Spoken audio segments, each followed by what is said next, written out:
Has anyone been noticing that the baseline power of leaders has just been changing over time? That we're normalizing 6K and potentially even 7K leaders. Now, in the background behind me here is Goldie Roger, a leader that we don't know the full effects of, nor his life and anything like that, the level of support that he's going to get. Being King of the Pirates, of course, he's going to come in at a honking 7K. That is a new standard, a new level that we've reached. And of course, I've talked about this in previous videos around power creep and Bandai's poor management of their card games. And yes, that is genuinely the outside perception. I don't know why some of y'all fight me on this. Bandai does have and continues to poorly manage their TCGs. They do have a history of such, and it's inevitable that with the power creep and the minimal design space that this game has, that we will eventually get 3K counters. That is a when, not if. And I'm sorry that some of you feel like that's not a thing, because now with 7K leaders, and again, the normalization of 6 and sometimes perma K7s,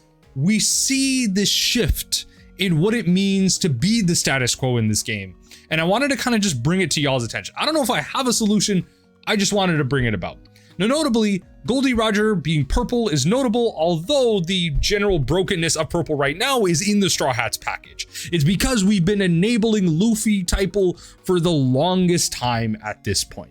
There are so many Luffy leaders that are so good. We went from purple Luffy, which is still honestly pretty good, red purple Luffy, which was okay for a little bit. We went black yellow Luffy, now into GP Luffy, and then into blue purple Luffy, UP Luffy.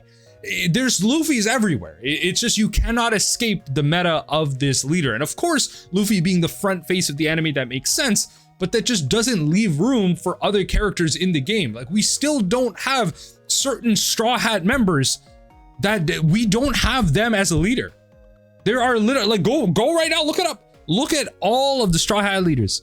Tell me right now if they all have leaders right now. Just look at all the Straw Hat crewmates. They don't. And yet we're power creeping leaders to the point of 7. Now, this isn't necessarily a complaint about not Shanks. This isn't a complaint about Goldie Roger. This is a complaint about other things. Now, notably, this whole conversation spurred about, I saw it on Twitter, about perma 7s or perma 6s from this jewelry Bonnie that just got spoiled. For 3, 1K counter, 1K power, activate main, it's Supernova Bonnie Pirates type. You may rest this character. One of your Supernova type leaders gains power plus 1K until the end of your opponent's end phase. Up until your opponent's next turn. So this turn for the attack and on defense, it's going to be a 6K leader. Unless you get rid of this Bonnie. And even if you do, it doesn't matter because it already has the buff. You just have to get rid of this Bonnie to make sure that doesn't continue to happen. This is now the new status quo, that 1Ks lose so much more value, 2Ks are that much more powerful, but even 2Ks in a way are like the status quo. Like, you're gonna need to start requiring 3Ks to be able to counter out of stuff like this, because a card like this is gonna be hyper powering a deck like Trafalgar Law. Many of you are definitely aware of a leader like this, but Don X1 activate main. If the total cost of your characters on board is 5 or more, you may return one of your characters to your owner's hand and then reveal one card from the top of your life cards. If that card is Supernova type character with cost of 5 or less, you may play that card. So this is going to be a great way to A, play out the Bonnie, give yourself the 1K, right? Then if you meet the condition with the Don X1, right? You still need the Don X1, it's not about power. You can then play the top card of your life, bounce back a character to be able to reuse that over and over again. So not only is that Bonnie going to be pretty much just uninteractable, you will not be able to do this because there's no such thing as instant speed interaction in the true form in this game. You just will not be able to stop this thing swinging in for 6 turn after turn. And yeah, it's not going to happen forever. They need to draw into it. They need to have it. Of course they are. This is likely going to be a green, yellow law staple. And that is the problem. This is where this discussion starts, where we already have leaders naturally at kind of 6K. We have Luffy. And now this leader, notably, is balanced in the sense of having 3 life. That is the balancing factor. And that's pretty fair, right? And that matches with some of the power statistics that we're already giving other leaders. If we give them multicolor, then we're going to put them at 4 life. If we multicolor and put them at 6, then we're going to put them at 3. Notably, someone like Newgate lost a life every turn. So there was a balancing factor to it. The problem was, it was inevitable that things got worse. So we've had this Luffy. Great, ST10. We then had this Luffy. Now, this Luffy wasn't really as egregious, but what it came with was those quote unquote perma buffs. The way the support lined up for the Three Brothers arc here, you had characters that once you got rid of, they gave your Luffy a buff, and that buff stayed up until your next turn. And this deck was very aggressive. It abused Moria. Definitely not around now. It just doesn't have that mid-late game anymore, but it still is a leader, a Luffy leader notably, that has that perma boost effect. Not recurable, but still important. Now, GP Luffy has a similar effect as well. Dawn -2, if the only characters on your field are Straw Hat type characters, set 2 of your Dawn as active, then this character gains +1k until your opponent's next turn. Again, the perma boost to 6k relevant in the EBO2 metagame, to the point where we are going into Luffy to Luffy to Luffy to Luffy. Right now, purple Luffy is actually pretty good right now. The only Luffy that doesn't get that perma boost into blue purple Luffy, one of the most egregious cards I've ever seen. Crazy late game, so many 2k supports, lots of good Straw Hat support and blockers as well. And in the late game, once you get there, it's plowing Sanji into Big Mom and playing really good blockers. It's doing a lot. Like, the 3 life doesn't even matter. This is the metagame. You cannot out late game this deck. It will just have more threats. It will be able to 2-for-1 you consistently with better threats than you and swing in tough. How do you counter out of this when you already have to expend 2 cards in 1Ks to counter this, or a 2K at least bare minimum to just be able to get out of this attack? Then it's swinging at you with massive bodies that you need multiple 2Ks for or multiple events for. So you end up just playing the mirror where you're gonna need Gum Gum Giant to be able to even begin to get out of some of those attacks.